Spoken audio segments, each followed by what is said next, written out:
यशोमती मैया के नंद लाला। मौन क्यों हो गए? बताओ। ये सत्य है, आप चोरी करने आए थे?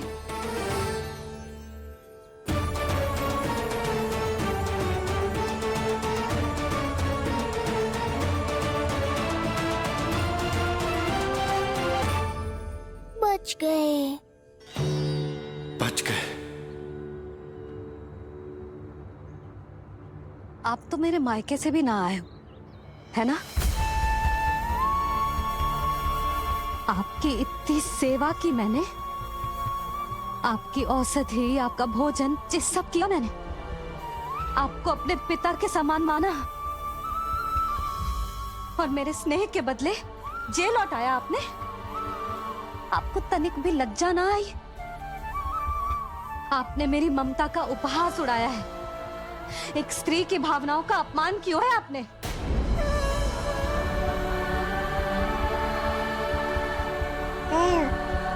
अब आप खड़े क्यों हो मेरे सामने? इससे पूर्व कि मैं भूल जाऊं कि आप मेरे पिता समान हो, और इससे पूर्व कि मेरे पति आपको दंड दे, निकल जाइए मेरे घर से। क्षमा कीजिएगा प्रभु।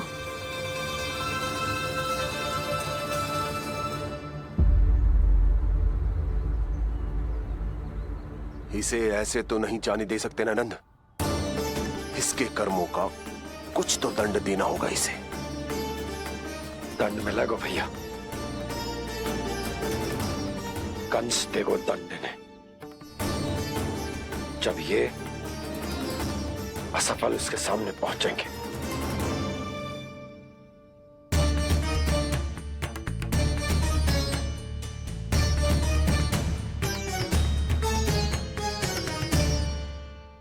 हमें पता है किसने भेजो है तुम्हें।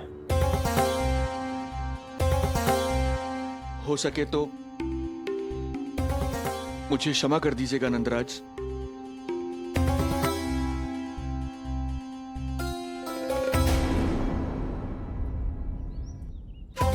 आप यहां से जीवित इसलिए लौटकर जा पा रहे हैं क्योंकि मैं हिंसा का विरोधी हूं, और मैं नहीं चाहता कि यशोदा को पता चले कि उसके लल्ला के प्राण बड़े संकट में।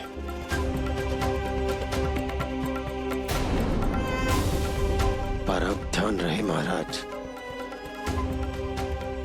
कि आप लल्ला के तो क्या, गोकुल के भी निकट दिखाई दिए तो मैं वो कर बैठूंगा जो मैंने आज तक ना की हो।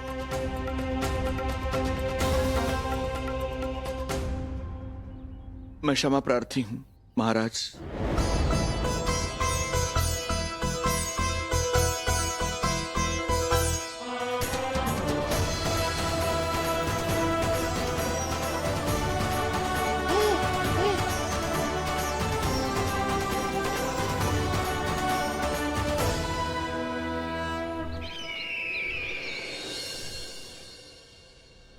आप मौन क्यों हैं? कुछ कीजिए। ऐसा लग रहा है कि आपका ये अस्त्र भी असफल हो जाएगा। इतने दिन बीत गए हैं, अभी तक लौटा नहीं है, ना ही कोई सूचना भिजवाई है। सूक्ष्म बुद्धि श्रीधर, इसके रक्त में पराजय है ही नहीं, क्योंकि वो शक्ति से नहीं छल से कार्य करता है। विष्णु जैसे छलिए के लिए सूक्ष्म बुद्धि श्रीधर से अधिक उपयुक्त कोई हो ही नहीं सकता। महाराज,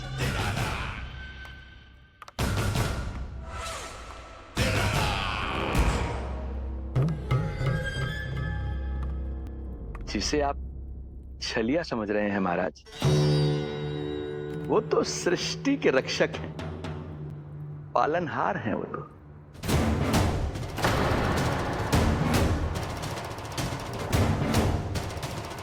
मेरी बात मान लीजिए महाराज, उनके प्राण लेने का प्रण त्याग कर अपने मन के अंधकार के प्राण लीजिए। स्वीकार कर लीजिए उनकी कृपा। मस्तिष्क फिर गया है क्या? मस्तिष्क फिर नहीं गया है महाराज, बल्कि जीवन में पहली बार सही कार्य कर रहा है। और उनका सत्य आप भी जितना शीघ्र जान लेंगे उतना ही अच्छा है आपके लिए। कैसा सत्य? यही कि गोकुल में पल रहे उस बालक के रूप में स्वयं विष्णु धरती पर आए हैं।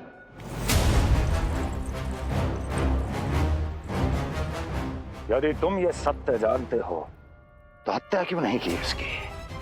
बड़े आत्मविश्वास से कहा था ना, प्राण ही ले लूं तो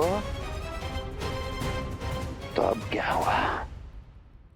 उनके प्राण कैसे ले लेता महाराज, जो स्वयं जीवन देने वाले हैं, जैसे मुझे जीवन दिया। मैं रंगे हाथों पकड़ा गया था महाराज, किंतु बिना किसी दंड के सुरक्षित यहां तक आ गया। क्या ये प्रभु की कृपा से मिला हुआ नवजीवन नहीं है?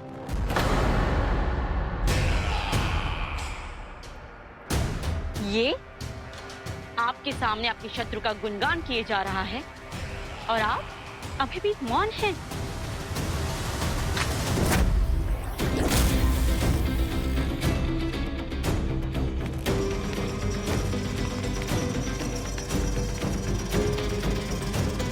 यदि वो जीवन देता है तो मैं जीवन लेता हूं।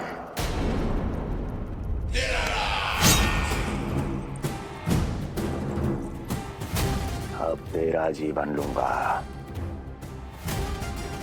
यदि फिर से उसका बखान किया तो।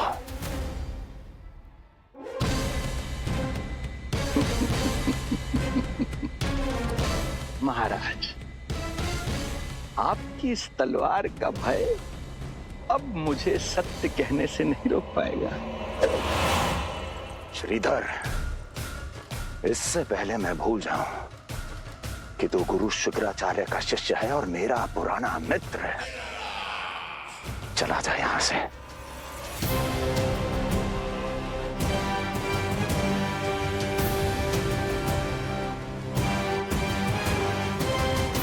चला जा।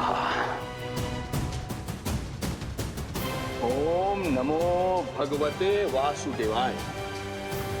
ओम नमो भगवते वासुदेवाय।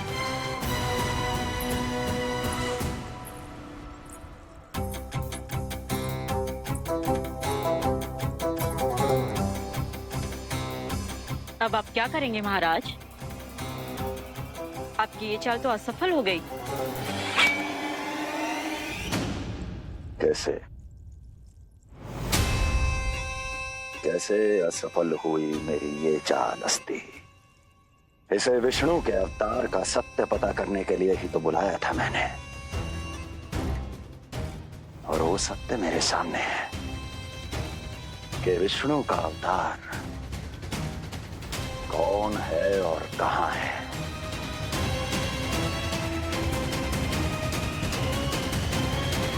विष्णु विष्णु विष्णु। हे नारायण, आपका कोटि कोटि धन्यवाद जो आपने हमारे नीलमणि की रक्षा की। परंतु क्या होगा? हाँ,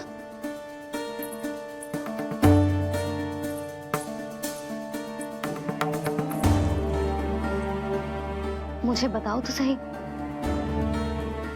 कुछ तो अवश्य है जो आप छुपा रहे हो। आपको इससे पूर्व कभी ऐसी चिंता और क्रोध में तो ना देखो है मैंने। मुझे बताओ तो क्या बात है जो आपको ऐसे भीतर ही भीतर खाए जा रही है? जो भी है मैं संभाल लूंगा।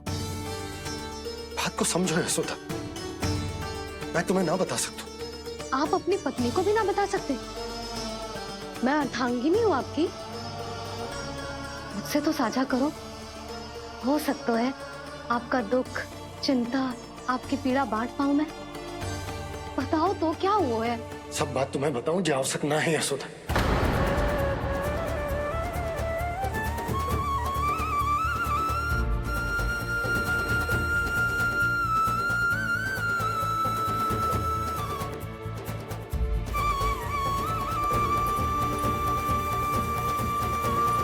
यशोदा,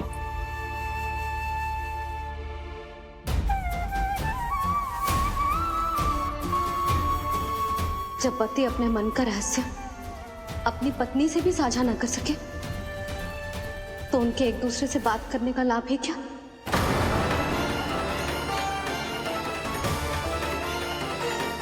ये तो गड़बड़ हो गई।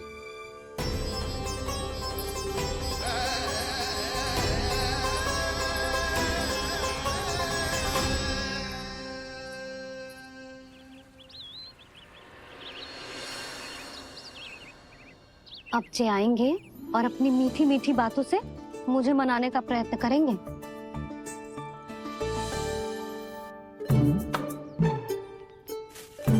किंतु इस बार उनकी एक ना सुनूंगी मैं। हाँ, यशोदा, यशोदा, यशोदा, मेरी बात तो सुनो। यशोदा,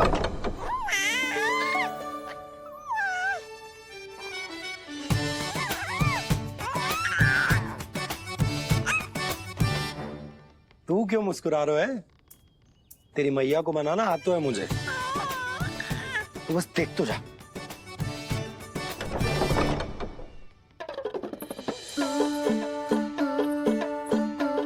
वाह, इतनी शीघ्र हार मान गए।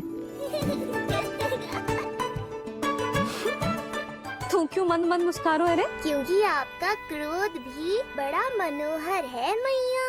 देखियो लल्ला, इस बार तेरे बाबा बिल्कुल ना मना पाएंगे मुझे। हाँ,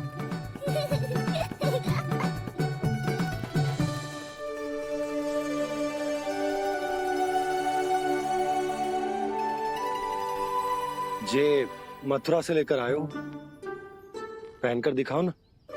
लल्ला मैं अभी आई। हाँ, यशोदा, यशोदा देख तो लो।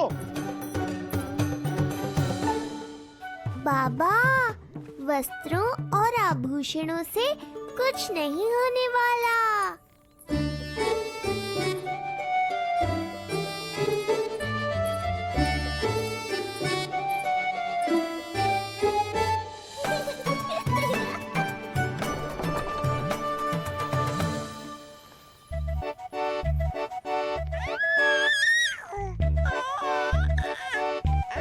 तू क्यों खिलखिला रहा है?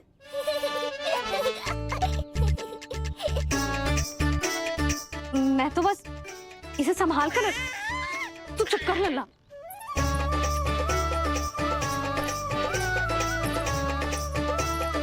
देखा लल्ला, बस तेरी मैया मानने ही वाली। उपहार मिल गया है, अब तो देखना कैसे मेरी पसंद का भोजन कराएगी। आहा, भोजन में स्वाद चाहिए तो मनाने का कोई और ढंग खोजना पड़ेगा। यशोदा, तीव्र भूख लगी है। अरे भाई शीघ्र खाना लगाओ, और हाँ थोड़ा अच्छा सा चटपटा भोजन करा देना।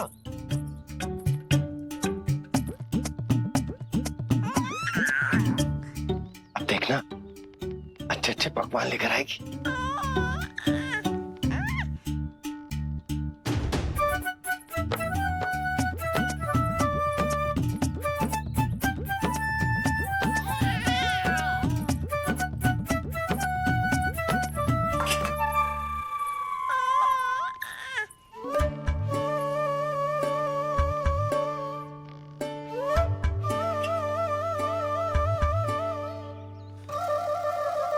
सूखी रोटी और माखन। जो अपनी पत्नी को पूरी बात ना बताते उन्हें 56 भोग ना मिलता भोजन में। भले ही मनाने के लिए नए वस्त्र क्यों ना लाएं, हाँ नहीं तो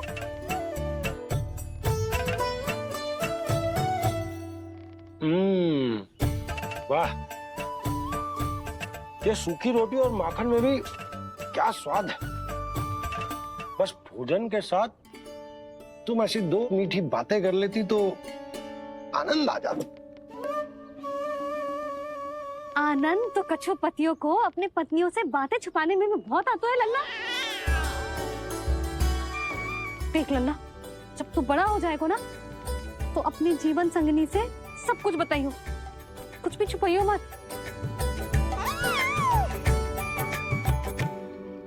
तभी तो तू अच्छा पति कहलाएगा ना। ना तो रूखी सूखी मिलेगी खाने में। हाँ,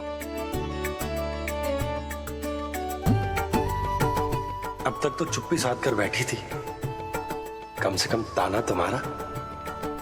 ये प्रसन्न होने की बात नहीं है बाबा, अब तक तो केवल बदली छाई थी। ये संकेत है कि अब बादल भी गरजेंगे और वर्षा भी होगी। यशोदा, कब तक बात ना करोगी? अब तो क्षमा कर दो। रानी भाभी, आ जाओ। रानी भाभी, ज्योति जी के यहाँ से कोई आया था और जी मुझे कंठक दे के चलो गो। ओह, दे दो। नारायण भली करे।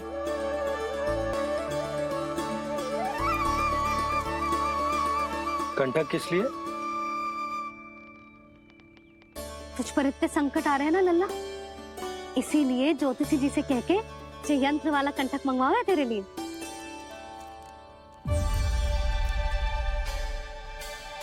अब किसी और को तो तेरी चिंता है ना? बस क्या बतानो है, क्या छुपानो है, यही चिंता रह गई है।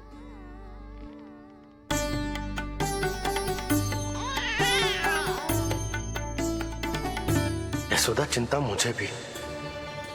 तभी तो बता ना पा रहा हूं कि हमारे लल्ला पर आने वाले संकटों के पीछे कोई और ना, स्वयं कंस।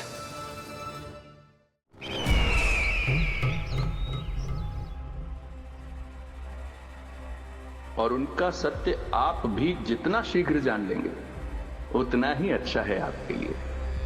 गोकुल में पल रहे उस बालक के रूप में स्वयं विष्णु धरती पर आए हैं।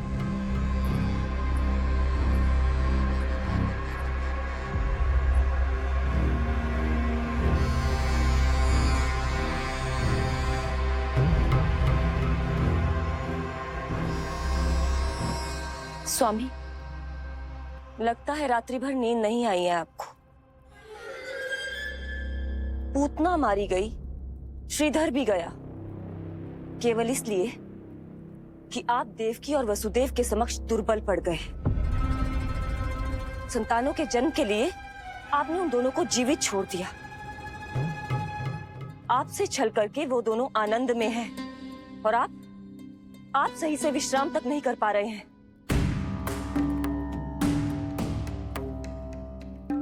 स्वामी, यदि आपके स्थान पर मैं होती ना तो उन दोनों को ऐसा कठोर दंड देती कि उचित समय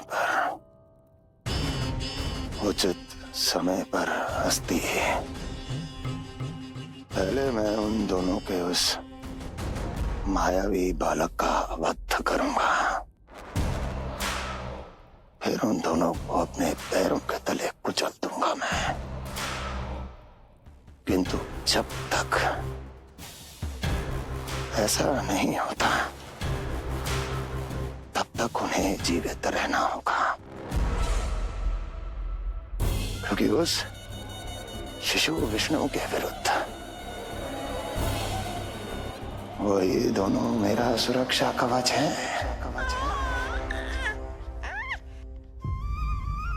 चिंता करो कंस मामा, आपका ध्यान अपने ऊपर से हटने दूंगा, तभी तो कुछ और सोच पाओगे। पुत्र होने का दायित्व मुझे दोनों के प्रति निभाना होगा, चाहे वो मुझे जन्म देने वाले माता पिता हो या मेरा लालन पालन करने वाले मैया और बाबा, जो इस समय युद्ध के लिए तैयार है।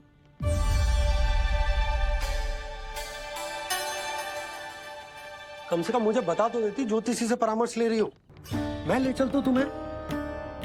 सुन रहे लल्ला, इस संसार में सारा अपराध स्त्री का ही होता है। बात अपराध की ना है यशोदा, मैं बस ये कह रहा हूँ कि मुझे अगर ये बात बताई होती जान मुझ के ना बताई, तनिक आपको भी तो पता चले अपनों से कछु छुपाने पर कैसा लगता है। युद्ध तो घमासान होता जा रहा है। इसी कारण बस यदि मैंने कछु ना बताया तुमको तो क्या तुम उसका प्रतिशोध लोगी मुझसे?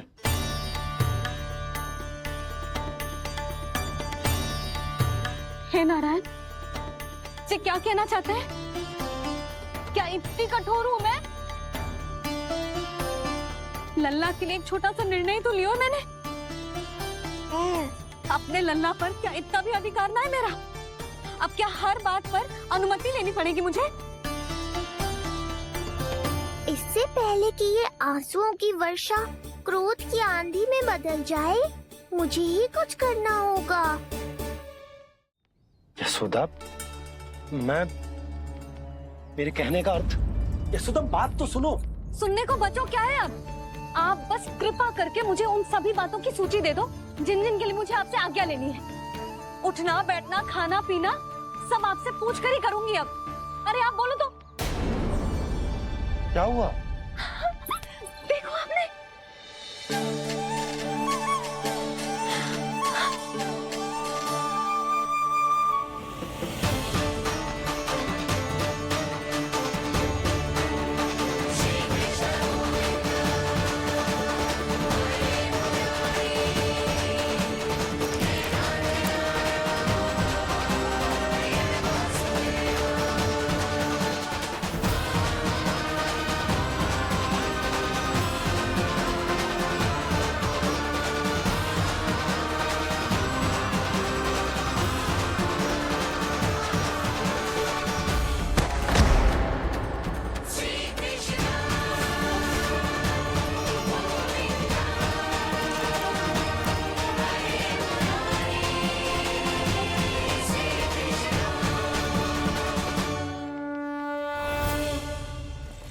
हमारे लल्ला ने अपनी पहली करवट ले ली। बहुत सही समय पर ली है। हमारा झगड़ा भी समाप्त करवा दियो।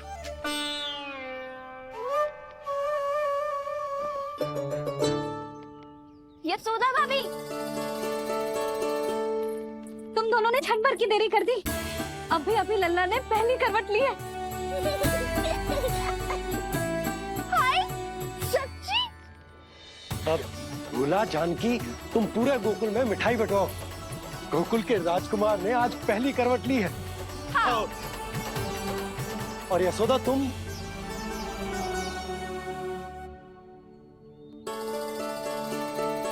यशोदा,